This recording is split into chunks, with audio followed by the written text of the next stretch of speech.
आइए आज हम लोग जानते हैं नीट 2000 आपको 27 की तैयारी करनी है तो आपको सबसे पहले सिलेबस मालूम होना चाहिए। सिलेबस देखिए, फिजिकल केमिस्ट्री में कौन कौन से टॉपिक है। फिजिकल केमिस्ट्री में आपके टॉपिक है some basic concept of chemistry, ठीक है, ये एनसीईआरटी का पहला चैप्टर है। फिर एटॉमिक स्ट्रक्चर आपको पढ़ना है। फिर आपको क्या पढ़ना है, chemical bonding and molecular structure पढ़ना। केमिकल ये मोस्ट इम्पॉर्टेंट है, इससे आपको तीन सवाल तो कम से कम मिलने वाले हैं। फिर आप पढ़ेंगे केमिकल थर्मोडायनेमिक्स, ये भी इससे एक या दो सवाल तो आते ही हैं।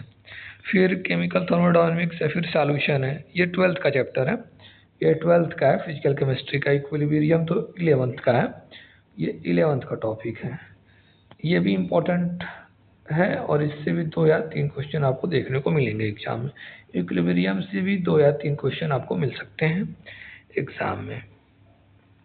रेडॉक्स एंड इलेक्ट्रोकेमिस्ट्री, देखिए इसमें 2 चैप्टर हैं, एक तो 11th का है जो इलेक्ट्रोकेमिस्ट्री है 12th की है। तो इलेक्ट्रोकेमिस्ट्री भी 2 इम्पोर्टेंट है, इससे भी 2 या 3 क्वेश्चन मिल रहे हैं। केमिकल काइनेमेटिक्स 12th की टॉपिक है, 1 से 2 क्वेश्चन इससे भी देखने को मिलते हैं। अब इनऑर्गेनिक केमिस्ट्री में देखिए, इनऑर्गेनिक केमिस्ट्री में आपको classification of element and periodicity यानी इसको बोलते हैं पीरियोडिक टेबल, ये चैप्टर हो गया। पी ब्लॉक है 13 टू ग्रुप 2 18।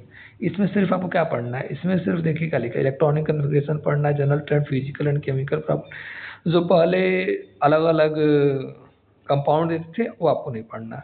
फिर डीएनएफ पढ़ना है, ठीक है, डीएनएफ ब्लॉक पढ़ना है। इसमें लगभग आपको सभी पढ़ना है जो एनसीईआरटी में दिए हुए हैं। फिर आपको कोऑर्डिनेशन कंपाउंड पढ़ना है, फिर क्या पढ़ना है, कोऑर्डिनेशन कंपाउंड पढ़ना है। फिर वाई ऑर्गेनिक केमिस्ट्री में आपको प्यूरिफिकेशन है, कैरेक्टराइजेशन ऑफ ऑर्गेनिक कंपाउंड पढ़ना है, आपको एनसीईआरटी में दिया हुआ, एनसीईआरटी से पढ़ लेंगे काफ़ी है। फिर आपको सम बेसिक ऑर्गेनिक जीओसी, इसको बोलते हैं जीओसी 1, ठीक है, तो बढ़ाते। फिर हाइड्रोकार्बन है, ये आपको पढ़ने हैं। फिर उसके बाद ये आपको एनसीईआरटी में मिल जाएगा, halo alkane, hello arene, NCERT का है। और फिर आपको एनसीईआरटी मिल जाए एल्कोहल, फिनाल और ईथर।